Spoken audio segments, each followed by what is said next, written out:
오늘 할례 문제로 모인 제1회 예루살렘 공의회 의장이었던 야고보는 최종 판결을 내리고 있습니다.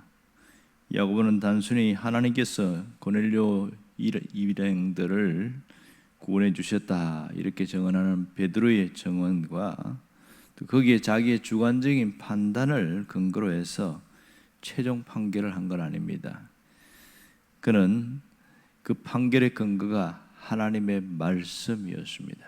그것은 아모스 9장 11절에서 12절 말씀을 인용해서 고넬료 일행들을 구원하신 것은 이미 오래전부터 하나님의 계획이었고 하나님의 섭리 가운데 있었던 일이다. 이방인 구원에 대한 얘기를 말하면서 그 이야기는 하나님의 말씀과 일치한다. 그런 얘기를 하고 있었죠. 그러고 난 다음에 이방인 할례에 대하여 다음과 같이 판결을 하고 있습니다. 그러므로 내 의견에는 이렇게 말합니다. 이게서 우리는 자기의 주관적인 어떤 의견을 내는 것처럼 우리 한글 성경에 되어 있습니다. 그런데 헬라어 성경은 확실히 다릅니다. 디오 에고 크리노, 이 크리노라는 단어는 판결하다 이런 뜻입니다. 내가 판결하노니 이렇게 표현하는 것이 정확한 뜻이겠죠. 그는 자신의 의견이 아니라 하나님의 말씀에 근거해서 이제 내가 판결한다. 하나님의 말씀의 권위로 판결한다고 하면서 그 내용이 뭐냐? 이방인들 중에서 하나님께 돌아오는 그런 자들을 괴롭게 하지 말라 이렇게 이야기합니다. 이방인들이 하나님께 돌아왔는데 그들을 괴롭게 한다. 이 괴롭게 한다는 단어가 특이합니다. 그것은 할례를 의무로 행하게 하는 그것은 이방인을 괴롭히는 범죄 행위에 해당한다. 그런 뜻이죠. 여기서 괴롭게 한다는 헬라의 뜻을 보면 계속된 지속적이고 반복적이고 습관적인 동작을 말합니다. 그러니까 이방인을 괴롭게 하지 말라는 이 뜻을 우리는 충분히 짐작할 수 있지요.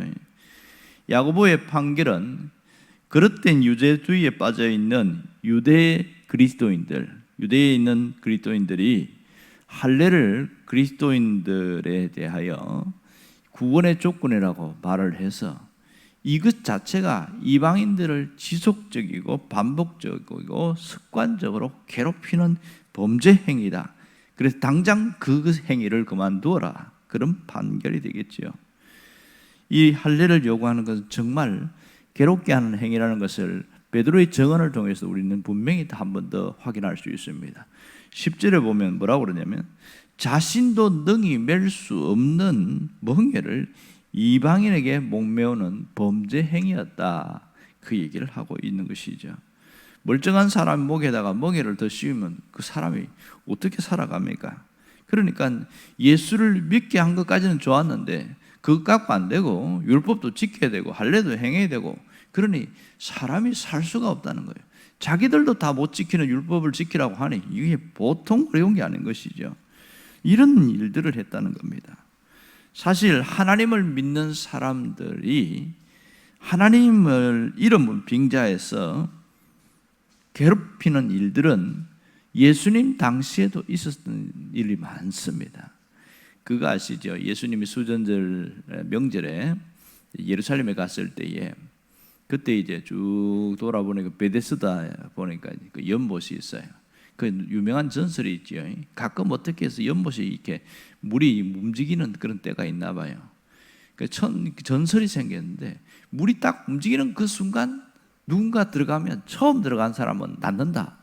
이런 소문들이 있어서 베데스다 연못 주변에는 수많은 병자들이 모여들었죠. 제가 가보니까 그렇게 큰 곳도 아니에요. 그런데 거기에 뭐 빼곡히 병자들은 다 모여 있는데 그 중에 가장 중요한 병자가 하나 있었지요. 이 사람은 팔 다리를 쓸 수가 없고 누군가 들것에 실어다 주면 그걸 겨우 있고 하루 종일 거기 있는 거예요. 매일. 그런데 예수님이 이제 수전절날 근데 이렇게 갔더니 거기에 누구에게 갔을까? 똑똑하고 잘나고 지식 있는 그런 병자에게 찾아가지 않았습니다. 이 중에서 가장 병이 중한 사람을 찾아갔어요. 38년 동안 수족을 못 쓰고 전혀 움직일 수 없는 그 병자에게 찾아간 것이죠. 근데 그가 가서 묻습니다. 왜 이렇게 누워 계십니까? 그러니까 이제 자신의 형편을 이야기하는 거죠. 이 물이 가끔 이렇게 움직일 때가 있는 것 같은데 아무도 나를 그게 넣어주는 사람이 없어서 이렇습니다. 예수님이 누군지 모르니까 그 얘기하는 거죠. 그때 딱 예수님이 한마디 하잖아요.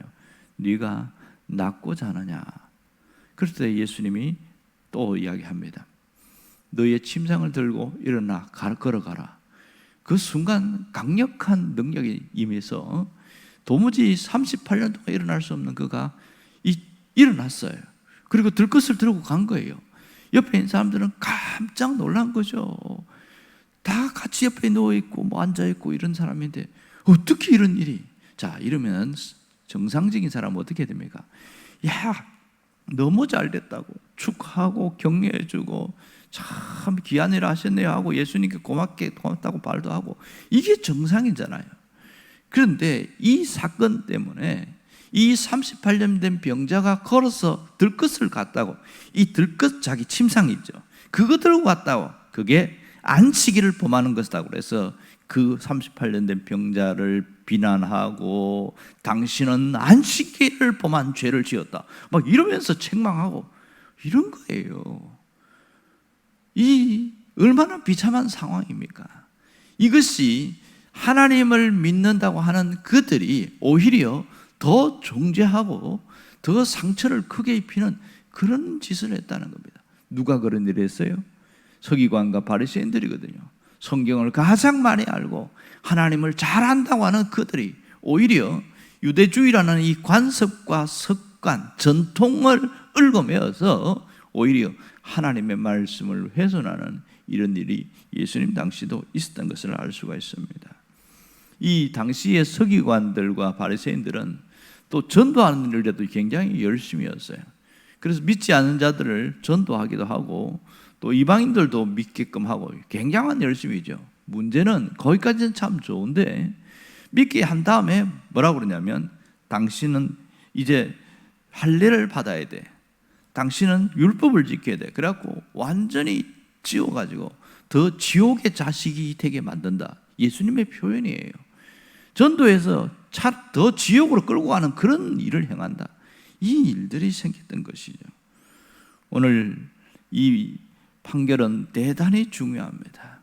오늘 이 야고보의 판결은 더 이상 이방인을 괴롭게 하지 말라는 거예요. 할례 문제로 갖고 더 이상 하지 말고 자유함을 주라. 그것은 굉장한 역사가 일어나겠습니다. 바울이 2차 전도 여행 갔을 때 그 이 문제가 더 이상 언급되지 않게 되지는, 물론 핍박은 있었지만 그 문제가 아니라 다른 문제로 또 나타나는 경우가 생겼습니다. 오늘 여기서 우리가 깨닫게 되는 중요한 일이 있습니다. 그것은 뭐냐면 하나님의 말씀을 듣는 것이 중요한 게 아니라 하나님의 말씀을 들었으면 적용해야 되는 것이요, 감동을 받았으면 적용을 해야 되는 겁니다. 이 적용의 중요성을 이야기합니다. 누구에게 적용할 것인가? 다른 사람에게 적용할 것이 아니라 나에게 적용해야 된다는 겁니다. 가끔 그런 경우가 있잖아요. 하필이면 그 설교를 김 집사가 들어와야 되는데 오늘따라 김 집사가 안 왔어요. 그래서 이 말씀은 김 집사가 꼭 들어야 되는데 그러면서 얘기하는 분이 있습니다. 맞긴 맞아요. 그러나 말씀은 내가 나에게 적용하는 것이 가장 중요한 일입니다. 자신이 하나님 말씀 앞에서 나를 부인하고 하나님의 말씀을 앞세우고 어쨌든 그 말씀대로 살아가려고 하는 그 몸부림이 가장 아름다운 것이죠. 우리는 말씀 앞에 서 있고 늘 말씀대로 살기를 원하고 있습니다. 이것은 하나님의 마음이기도 한 것이죠. 하지만 말씀을 잘 듣기는 하고 때로는 감동도 받기는 합니다. 그러나 때로는 적용이 너무 약할 때가 많습니다. 삶에 적용이 없는 말씀은 공허한 메아리에 불과하겠지요. 특별히 말씀을 바로 알고 바른 신앙을 가지려고 하는 사람들은 그래도 내가 잘 살지는 못하지만 내가 노력하려고 하고 내가 적용하려고 하고 내가 애쓰려고 그렇게 합니다. 아주 아름다운 모습인 것이죠. 그런데요, 똑같은 말씀을 듣는데 말씀을 듣고 화를 내는 사람이 있어요. 누굴까? 그들은 불순종의 영으로 가득한 사람들입니다. 그들은 하나님 말씀을 안 들으려고 해요. 또 들리긴 들려도 절대로 적용하지 않습니다. 그 말씀을 갖고 어떻게 하면 비난할까? 어떻게 하면 책잡을까? 그렇게 하는 사람들도 있더라는 겁니다. 이 불순종의 영에 사로잡힌 그런 어리석은 그리스도인들은 그 삶 자체가 굉장히 안 좋습니다. 열매는 더 문제가 있고요. 여러분, 왜 성경은 실천을 강조하는가? 왜 적용을 강조하고 있을까요? 실천이 없으면 신앙생활이 공허해지기 때문에 그렇습니다. 여러분, 실천하면 힘들 것처럼 보이죠. 하지만 그것이 신앙생활에 활력을 불어넣고 그것이 기쁨이 충만하게 합니다. 그런 경우 있잖아요. 보면 이제 예를 들어 봅시다. 오늘 말씀을 읽으면서 혹 설교를 들으면서 가난한 자를 구제함이 아름답다, 이 잠언서의 말씀을 읽었다고 칩시다. 그럴 때 내가 실천해야지. 마침 내 주변에 그런 사람이 오늘따라 유독 눈이 뜨인 거예요. 그래서 말씀을 실천하려고 뭐라도 줬어요. 그랬더니 마음이 더 괴롭고 더 힘듭니까? 아니면 기쁩니까? 마음이 기쁘거든요. 실천의 능력은 기쁨이 충만하게 만듭니다. 실천은 우리 삶을 변화시켜요. 성품을 바꾸게 만들고 삶 자체를 완전히 다르게 만듭니다. 이 적용의 몸부림이 나에게 있는가? 이것을 늘 우리가 점검하고 적용을 100% 다 못해도 괜찮아요. 내가 하려는 의지와 노력, 작은 노력만 있어도 주님은 그 자체를 귀하게 생각하는 거죠. 그럴 때에 갈수록 우리 삶은 조금씩 변화가 일어납니다. 말씀의 생명력은 말씀 안에 씨가 있기 때문에 그렇습니다. 그래서 그 말씀을 적용하면 누가 먼저 바뀌어요? 나 자신이 가장 먼저 바뀝니다. 뭐가 바뀌는 줄 아세요? 행동부터 바뀌는 게 아니라 생각이 먼저 바뀌어요. 내가 잘못 생각했네. 내가 그렇게 생각하면 안 되지. 자신의 생각을 확 바꿔요. 자, 이런 거죠. 예수를 믿었을 때는 세속적인 생각들이 강했어요. 믿었는데도 오래됐는데도 그 생각이 안 바뀌는 사람이 있습니다.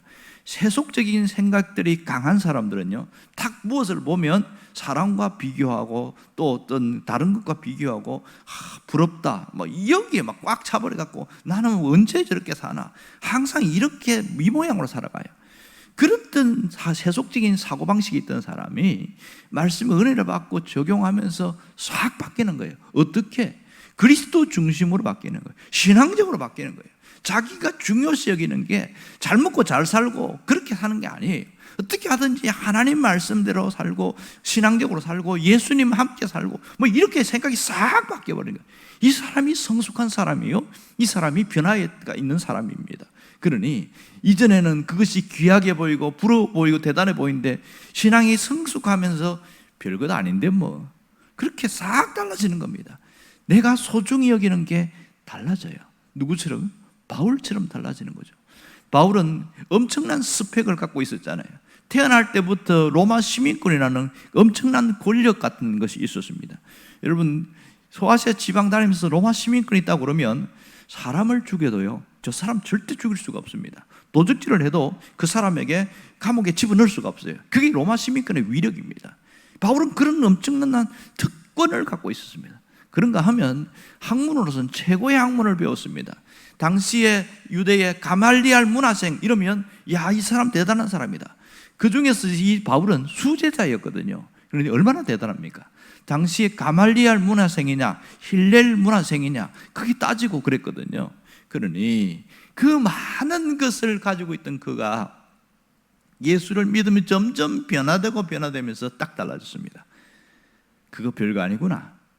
이것 때문에 오히려 걸림돌이 되면 안 되겠다. 왜? 자꾸 이것 때문에 잠깐 교만해지는 자신을 발견했거든요. 그래서 빌립보 2장에서 뭐라고 그럽니까? 나는 이런 모든 스펙과 모든 대단한 것을 나는 버렸다. 어떻게 버립니까?